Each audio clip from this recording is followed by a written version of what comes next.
Hey everybody, welcome to my channel. This is Miss V here. So I know it's the summertime and the kids are out of school and your grocery bill has increased. So Miss V has come up with a quick lunch or snack that you can prepare for your children, grandchildren, neighbors' kids.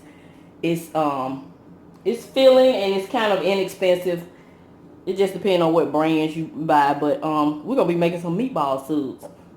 So I'm using my slow cooker crock pot liners that I forgot I had. Even though, you know, this is not a messy dish, I just want to go ahead and use it.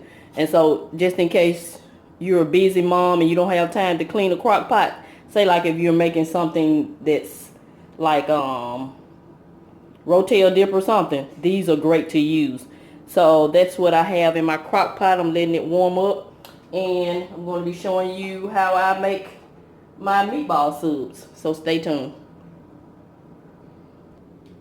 So these are the ingredients. I got the Target brand Italian style meatballs. You can make your own meatballs if you like, but if you're like me, you probably don't have time to make your own meatballs. So I got these, and I got some mozzarella cheese and some hoagie buns.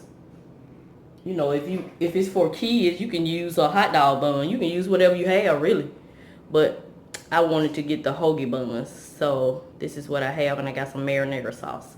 So we're going to get started. I'm going to put the meatballs in the crock pot and let them cook in the marinara sauce for about an hour. And I'll be back. Got the Barilla brand. Dollar Tree sells marinara sauce also if you're interested. So we're going to let this cook and I'll be back.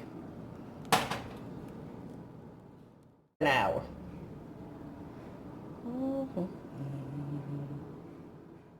It actually took about 2 hours. I don't know what I was thinking, 1 hour. But anyway, got them all on the sub bread and I'm getting ready to put them in the oven to melt the cheese. So stay tuned.